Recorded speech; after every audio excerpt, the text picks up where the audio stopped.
आज का टॉपिक है मॉडिफिकेशन ऑफ स्टेम। जो स्टेम है वो 3 प्रकार के होते हैं। एक होते हैं भूमिगत, जो भूमि के अंदर होते हैं, अर्धवायवीय और वायवीय।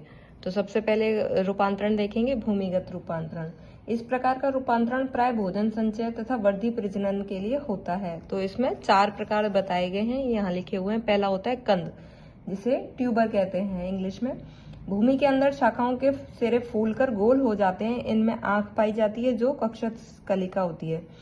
यह ढकी रहती है किसी ना किसी शल्क पत्र वगैरह से, जो कक्षत कलिकाएं हैं ये वाली। और ये आलू इसका एग्जाम्पल है। नेक्स्ट है प्रकंद, जिसको इंग्लिश में राइजोम कहते हैं। यह मांसल और भूमि के अंदर क्षैतिज अवस्था में इस तरीके से होता है। ये वर्टिकल है, जो क्रोम है घनकंद बोलते हैं। प्रकंद है जो वर्टिकली अवस्था में पाया जाता है जमीन के अंदर। इसमें छोटे छोटे पर्व व पर्व संधियां पाई जाती हैं जो शल्क पत्रों से ढकी रहती है। ये देखिए शल्क पत्र दिख रहे हैं इसमें, ये जो ढकी हुई है पर्व व पर्व संधियां हैं। इसका एग्जाम्पल है अदरक, हल्दी, वाटर लिली। नेक्स्ट है अपना घनकंद। घनकंद क्या होता है? यह संघनित भूमि तना जो भूमि में ऊर्ध्वाधर यानी कि वर्टिकली वृद्धि करता है, जैसे अरबी, जमीकंद और केसर। नेक्स्ट है शल्ककंद।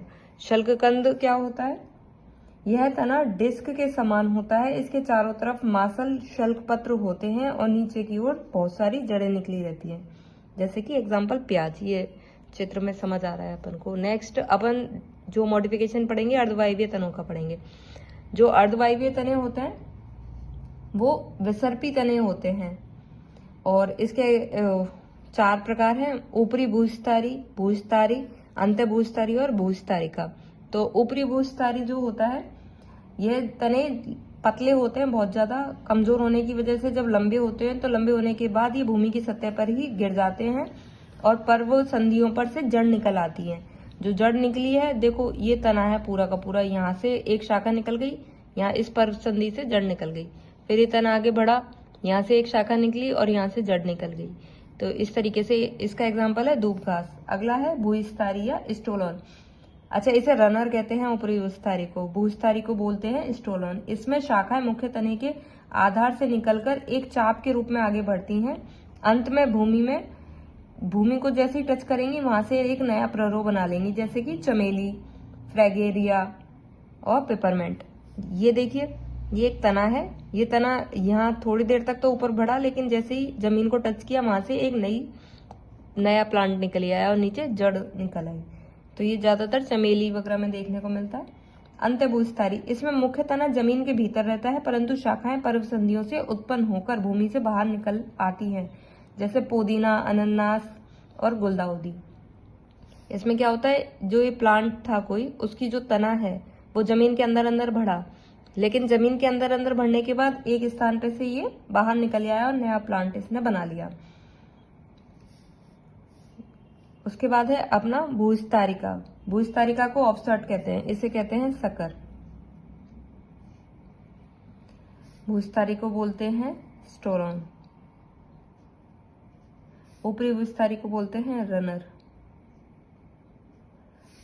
भूस्थारिका, जिसे कि ऑफसेट कहते हैं, ये जलीय पौधों में पाया जाता है। इनका तना छोटा व भंजनशील होता है, फ्रेजाइल होता है, मतलब पर्व छोटे और मोटे होते हैं। यह जलीय ऊपरी भूस्थारी भी कहलाता है, जैसे पिस्टिया, आइकॉर्निया यानी कि जलकुंभी में। ये देखिए, जैसे ये जो तना है, ये मिट्टी के अंदर, ये मिट्टी है अपनी ब्लू लाइन से दिखा रखी है, ग्रीन से अपना ये तना दिख रहा है।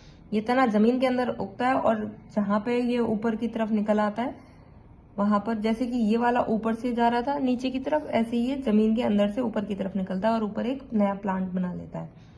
नेक्स्ट अपना मॉडिफिकेशन पढ़ेंगे वायवीय तनों में। वायवीय तने जो होते हैं वो भी 4 प्रकार के लिखे हुए हैं। स्तंभीय तंतु, पर्णाव स्तंभ, फिलोक्लेड बोलते हैं जिसे, और प्रिकल एंड हुक और स्टेम थोन।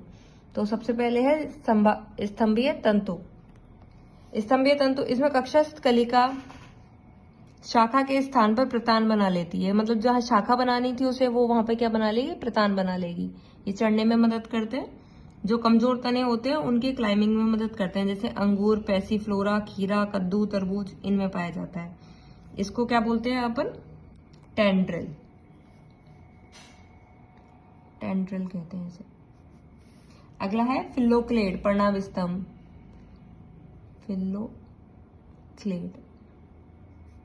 फिलोक्लेड जो होता है, नागफनी का ये चित्र बना रखा है मैंने। इसमें जैसे मासल, जब तना मासल बेलनाकार चपटा हरा पत्ती के समान हो जाता है और पत्ती के समान प्रकाश संश्लेषण करता है। ये तना है, जो हमें पत्ती जैसी डिजाइन दिख रही है ना नागफनी में, ये तना होता है। तो जब तना पत्ती जैसा दिखे, पर्ण जैसी आभा दे, पर्णहाभ स्तंभ कहलाता है, वो फिलोक्लेड कहलाता है।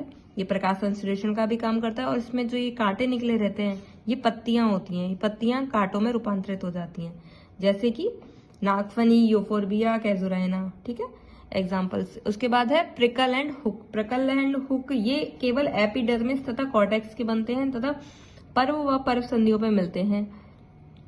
ये आरोहण में मदद करते हैं। इनकी उत्पत्ति बहिर्जात होती है, जैसे कि गुलाब और स्माइलैक्स इसका एग्जाम्पल है। अगला है स्टेम थॉर्न। ये कक्षस्थ कलिका या तने की शीर्षस्थ कलिका से विकसित होते हैं। ये पुष्प व पत्तियां धारण कर सकते हैं, क्योंकि ये तना होता है ना, तो तने पे फूल भी लग सकते हैं। इनकी उत्पत्ति अंतर्जात होती है, जैसे कि करौंदा, अनार, सिट्रस, बोगनवेलिया।